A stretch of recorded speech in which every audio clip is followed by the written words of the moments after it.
Salve galera, Papo Cabeça na área, voltando aí após me dedicar ao e-book da saga. Aliás, não deixe de comprar porque ele está incrível. Mas eu tenho visto que muitos estão assistindo a saga, mas não estão se inscrevendo no canal. Então bora lá, me dá essa força aí, vai. Se inscreva, aperte o sininho, porque vem muito mais coisas interessantes por aí, tá bem? Bom, no vídeo anterior eu disse para vocês que o Dr. Nadir de Campos Júnior, o promotor do caso, ficou alguns minutos cochichando no ouvido do advogado do Christian Cravinho, certo? Isso aconteceu no intervalo lá do julgamento. Como disse, aquilo teria soado um pouco estranho para mim, mas em poucos minutos tudo passou a fazer sentido. Ao retornar ao seu assento, passando por detrás ali das cadeiras do presidente da sessão, que teria feito vistas grossas ao ocorrido, o Dr. Nadir pegou um microfone e, se dirigindo ao Dr. Alberto, que era o juiz, disse que fora informada pelo advogado do Christian de que ele teria interesse em prestar um novo depoimento. Como assim? O próprio promotor fazendo o requerimento pelo acusado? Juro, eu nunca tinha visto nada parecido em toda a minha vida. Foi inacreditável. Lembram? Christian já tinha prestado um depoimento no primeiro dia. Enfim, sem qualquer estranhamento, imediatamente, o juiz-presidente indagou o advogado do Christian e ao próprio réu, que se encontrava ao lado, e eles confirmaram a situação. E os dois prontamente acenaram assim com a cabeça, dizendo que realmente ele tinha interesse. Foi o suficiente para que o requerimento indicado pelo Ministério Público fosse deferido pelo magistrado. Essa decisão, portanto, ela permitiu que Christian Cravinhos prestasse dois depoimentos, dois interrogatórios distintos no mesmo julgamento.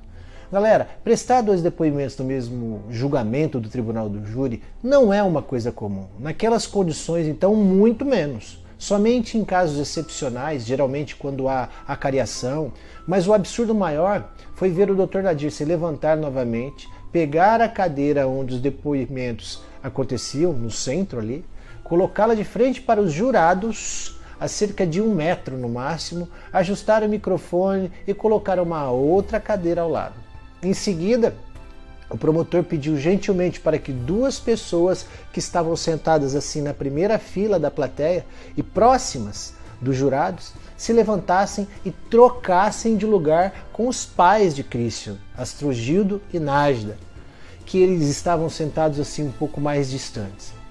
Então, o Dr. Nadir os acomodou nas cadeiras e foi ao encontro de Christian e, segurando-o pelas mãos, abraçados, o promotor conduziu o Christian até as cadeiras colocadas estrategicamente diante dos jurados, onde ambos teriam sentado. E foi exatamente nessas condições, com total anuência do inexperiente juiz-presidente e dos advogados de defesa de Suzane, que aconteceu o segundo depoimento de Christian. Podemos falar depoimento mesmo. Nessa segunda oportunidade, meus queridos, por aproximadamente 15 minutos, abraçado assim com o promotor de justiça, que o acusava, e chorando muito, Christian reconheceu a autoria do crime praticado juntamente com o irmão e afirmou que teria desfechado os golpes de porrete que mataram Marísia, mãe de Suzane. Ele ainda manteve a tese do irmão, de que o pai de Suzane teria tentado estuprá-la quando ela tinha 13 anos de idade, e o restante do tempo, ao contrário do que ele já havia afirmado anteriormente, Christian dedicou a quê? A acusar Suzane de ser a única responsável pelo plano criminoso e por ter convencido ele e o irmão a matarem as vítimas. Pois é, quanta capacidade! Bom, enquanto Christian falava, a plateia nem lembrava que ele então mentiu em juízo. Que nada, absurdamente era possível ver comoção tomar ali conta do auditório. Era possível ouvir comentários do tipo: olha, agora ele conseguiu abrir o coração, tá vendo? Eu tinha certeza que era ela, e assim por diante. Meu Deus. Nem preciso dizer que o segundo depoimento do Christian foi imprescindível para o Ministério Público. E não se esqueçam, ele aconteceu curiosamente minutos após o Dr. Nadir de Campos Júnior conversar reservadamente com o advogado e com o próprio depoente. Estranho, não é? Nem tanto. Havia uma razão para Christian ter feito aquilo e eu já vou contar para vocês. Mas o espetáculo, esse sim, esse não parou por aí.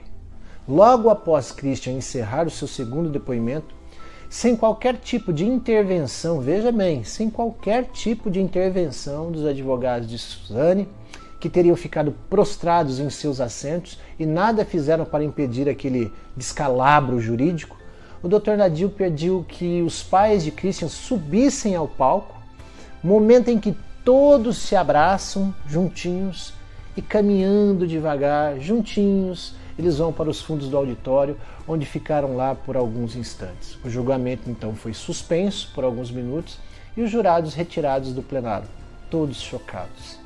E foi assim, nesse ambiente de total controle por parte do Ministério Público, que a todo momento dispôs, diria, de recursos ilimitados em seu favor, que o julgamento foi conduzido.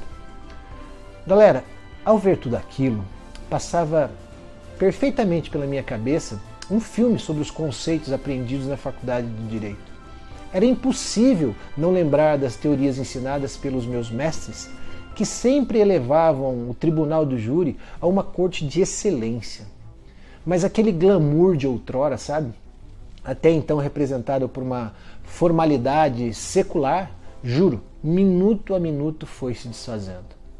Ok, o tribunal do júri, com as feições que a gente conhece hoje, ele foi instituído pela Constituição Federal de 1988. Mas apesar das inúmeras mudanças, é possível afirmar com absoluta certeza que a Constituição não transformou o Instituto num jogo de vale tudo, como eu estava presenciando ali. Era muito difícil de crer. Na minha formação profissional, aliás, eu sempre aprendi que as regras jurídicas tinham que ser respeitadas, sob pena de sanção em caso de inobservância delas. Caso contrário, seria uma mera recomendação. Ou seja, se algo foi feito errado, era preciso reconhecer a sua nulidade. E naquele julgamento, eu posso lhes garantir, tudo se mostrava defeituoso, parcial e desequilibrado. Mas nada acontecia. E quando nada acontece, o ato se torna existente e produz efeitos. Mas ninguém ali estava preocupado com isso. Era muito perceptível. O circo foi montado e só interessava à plateia a diversão. Triste. Numa boa, não é preciso muito esforço ou mesmo um conhecimento jurídico aprofundado para a gente reconhecer o prejuízo que o novo depoimento do Christian gerou para Suzane. Num julgamento sério, que não fosse, digamos, maculado pela ausência de regras processuais, jamais um acusado prestaria dois depoimentos distintos, chorando, abraçado pelo próprio promotor e de frente para os jurados. Tal permissividade foi no mínimo desrespeitosa, desleal e antijurídica. Certamente não seria aceita por um juiz que eu digo calejado. É de se verificar ainda que a inércia dos advogados de defesa de Suzane, seja proposital ou não, era tudo muito estranho, que sequer protestaram para que o ocorrido constasse em ata, para ser explorado talvez num sede de recurso, colocava Suzane na condição técnica de ré indefesa. É isso mesmo. Quer saber por quê? Então não deixe de assistir o próximo vídeo, ok?